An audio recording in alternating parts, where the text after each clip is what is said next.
Ever get that, like, shiver? You know that feeling you get when you see a plane, like, just cruising overhead? You look up, and you can't help but wonder, how do they keep those things from, like, running into each other up there? It's incredible, right? It is. And that's what we're diving into today, the world of air traffic control. So buckle up, because we're going way beyond just like, oh yeah, they tell planes where to go. Yeah, it's so much more than that. Like, it's easy to forget about all that's going on behind the scenes when we're safely on the ground, but there's this whole intricate system of technology, human expertise. You Yeah, know, this invisible dance, keeping everything running smoothly up there. yeah, it really is. And it's not even just about avoiding collisions. It's about making sure everything flows smoothly, safely, thousands of lives up there every day. And, we always hear about the demanding schedules, the pressure cooker situations, but I'd love to, like, get a glimpse into what that really looks like day to day. Absolutely. So picture this. You're an air traffic controller. You're in the tower, surrounded by screens, right? And these screens are just like flooding you with information. Every plane, every movement, it's all right there. You've got pilots in your ear, your eyes are darting back and forth, and your brain, it's working overtime to make sense of it all.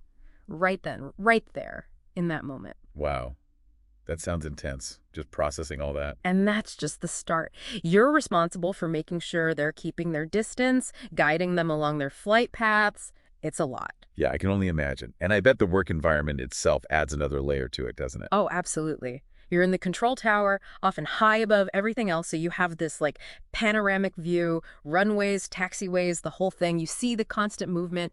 It can be pretty exhilarating, to witness it all. It's like having the best view in the house, but But that view can quickly turn into a blur of activity, especially during peak hours. Your focus has to be absolute. And it's not just what you're seeing. It's the constant chatter on the radios, the lights flashing on the radar, the weight of knowing one wrong decision. It creates a very unique kind of intensity. you mentioned radar facilities. How does working in one of those compare to being in the tower? It's a different experience, for sure. Radar facilities, they're often away from the runways themselves. They rely much more heavily on, well, radar to track the aircraft. So the environment can feel more, I don't know, enclosed maybe, more Yeah. focused. You might not have that same visual connection to the aircraft, but the responsibility, it's just as intense. So instead of seeing the planes, you're seeing them as like blips on a screen. Exactly. You're guiding them through huge chunks of airspace, making sure they're at the right altitude, going the right way, and relying on your instruments, your communication to keep everything safe and efficient. It sounds like whether you're in the tower or at a radar facility, this job requires someone who can juggle a million things at once and stay calm under pressure. 100%. There is very, very little room for error in this job.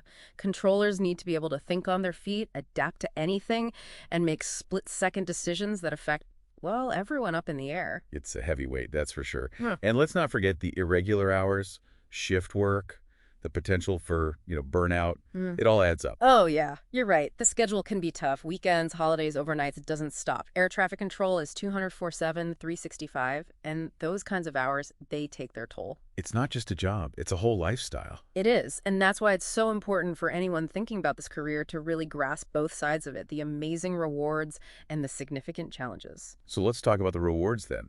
What makes this career so fulfilling for those who are drawn to it? Well, just imagine. You play a direct role in the safe travel of hundreds, sometimes thousands of passengers every single day. That feeling, that sense of purpose, of knowing you're making a real difference, that's huge. That's incredible. To have that responsibility, it must be, I don't know, humbling and motivating all at once. It really is. It's not just about that feeling, though, right? There are some more, shall we say, tangible benefits as well. Right. Job security.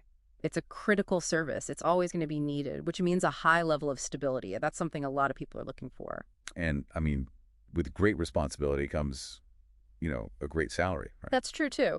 Air traffic controllers, they're compensated very well for what they do, for the demands of the job. You can earn a good living and know you're making a real difference. It's a good combination. Okay, so we've talked about the high stakes, the demanding schedule, the huge responsibility, but also the job security, the salary, the purpose. Yeah. So what does it take to actually be good at this, Yeah. to thrive in this kind of role?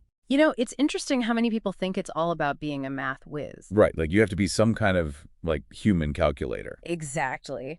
While math is important, of course, what really sets successful controllers apart is their critical thinking, clear communication, and that ability to keep their cool when things get crazy.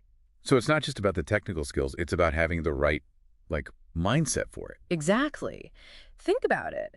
We might be dealing with tons of aircraft at once, all with their own plans, altitudes, speeds, potential issues. You got to process information fast, see conflicts before they happen, and give clear, concise instructions to pilots in a way that makes them trust you, that keeps everyone safe. That's amazing. It sounds like you need a really unique combination of skills for that.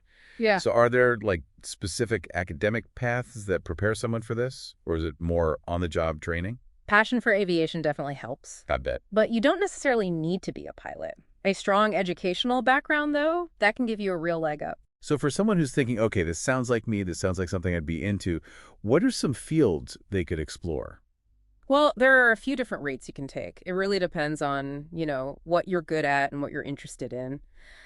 A bachelor's degree in air traffic management, that's a pretty direct path. Makes sense. Get right to it. Right.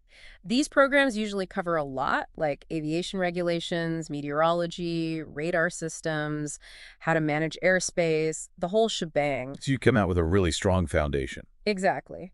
Another option could be aviation science. That tends to have a wider focus. Oh, okay. So more like the whole aviation world. Yeah, you'll learn about aircraft design, flight operations, airport management, stuff like that. So you get a good feel for how everything fits together. Yeah, exactly. And then there are those like related fields, like meteorology. Weather. I wouldn't have thought of that. It's super important, though. Think about it. Weather has a huge impact on flight safety. So knowing about weather patterns, forecasting, how it all affects the plane itself, that's crucial for controllers. Wow, that's a good point. Everything is connected. Exactly. And here's the thing. No matter what you study, you're not done yet.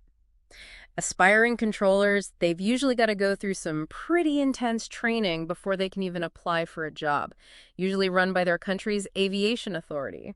So it's not like you just graduate and you're like directing planes the next day. No, no, no. These programs are serious business. What are they like? What do people actually do? Think of it as a mix of hardcore classroom learning and then like hands-on simulations. Oh, simulation. So they're practicing in like a safe environment before they're dealing with, real lives. Yes, exactly. So they might spend hours learning procedures, regulations, how to read those radar screens, all the technical stuff. Okay. But then they'll go into this super realistic simulator. It looks and feels like an actual control tower or a radar facility. Wow, that's amazing.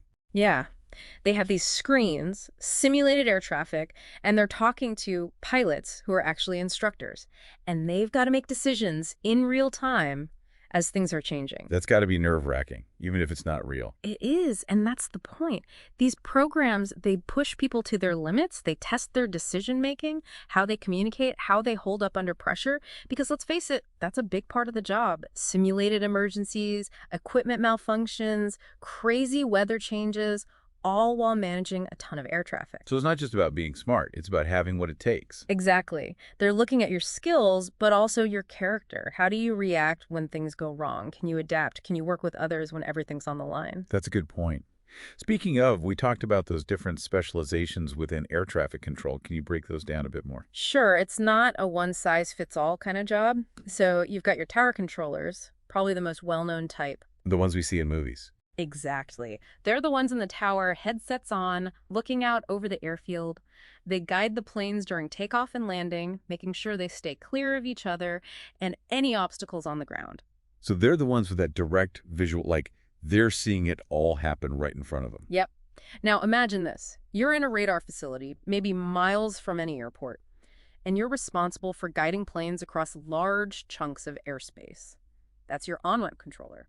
They're tracking planes between airports, making sure they're at the right altitude, going the right direction, staying clear of each other, and any bad weather. That's a completely different way of working. More about instruments, communication. Absolutely. And even within those categories, there are more specialized roles. Approach controllers, for example. They're usually at radar facilities too, and they help guide planes down from cruising altitude and get them ready to land. They're like the link between the en route controllers and the tower controllers. So they're the ones who, like, hand off the plane to the tower for the final approach. Exactly. Then you've got departure controllers who work with the tower controllers to manage the planes that are taking off. making sure they have clearance, that they're spaced out properly, and climb safely to their assigned altitude. It's amazing how much goes on behind the scenes to make air travel so, I don't know, routine. Right. It's a testament to how skilled these professionals are. They're like an orchestra, making Mhm. sure the whole symphony of air travel runs smoothly and safely every day. It really is. You mentioned earlier how vital technology is to all of this, even in the training. Oh, absolutely. And technology is always changing, especially in this field, which is pretty exciting, actually, because it's shaping the future of air traffic control in some pretty interesting ways. Here's what I'm curious about. As technology gets even more advanced, Mhm. what do you think happens to air traffic controllers? Will we see more automation, or will human judgment always be necessary? That's the big question, isn't it? It's something people in the industry talk about a lot. Like, where is all this going? Some people, they think automation is going to be huge in the future, maybe even take over some of the stuff that human controllers do now. So instead of managing every single thing, it's more like they're overseeing the system Mm, and stepping in when, like, their expertise is really needed. right. Imagine algorithms that are so good they can spot potential conflicts before they even happen, maybe even adjust flight paths automatically. Kind of like self-driving cars, but for planes. Yeah, kind of. But obviously, the stakes are way higher when we're talking about, keeping planes in the air. And that's the heart of it, really, because automation, yeah, it can make things more efficient, maybe even safer in some ways. But there are a lot of people who believe that nothing can replace human intuition, adaptability, those judgment calls you make in the moment. Because technology, it can process tons of data, make calculations, but it can't, I don't know, think like a human. Exactly, especially in this job. Things happen that you can't predict. Emergencies, equipment failures, weather changes out of nowhere.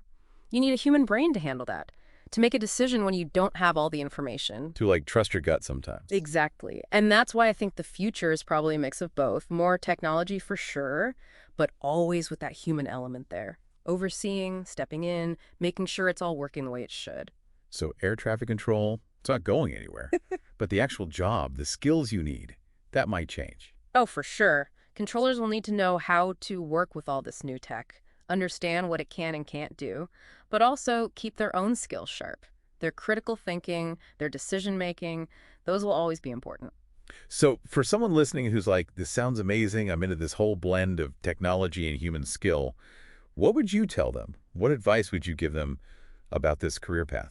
I'd say it's tough, it's demanding, but man, is it rewarding.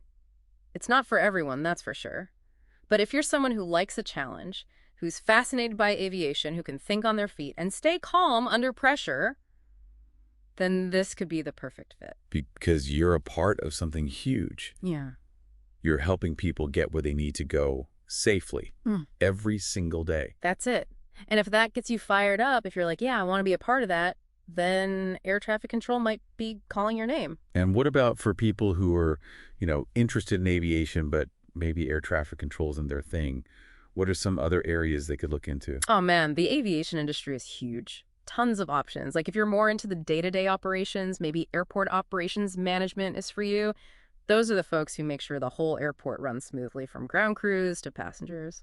So still a very important job, just a different side of things. Yeah. What about someone who's like really into the planes themselves, making sure they're in tip-top shape? Ah, then aircraft maintenance technician might be right up their alley. These guys, they're the ones who inspect, maintain, repair the aircraft. They're the reason those planes are safe to fly. I bet that takes a lot of attention to detail. And like you've got to know those planes inside and out. It's 100%.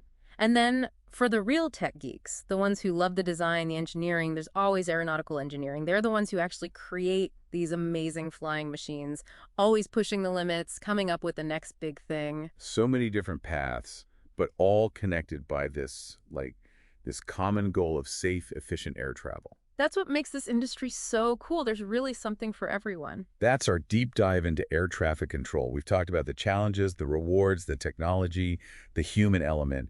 It's a career that's easy to overlook, but so essential to how we travel, how we connect with the world. It's true. Without these dedicated people, the skies would be a very different place. So next time you're on a plane, looking out the window, take a second to think about the people behind the scenes, the ones in those towers, at those radar screens, making sure you get where you're going safely.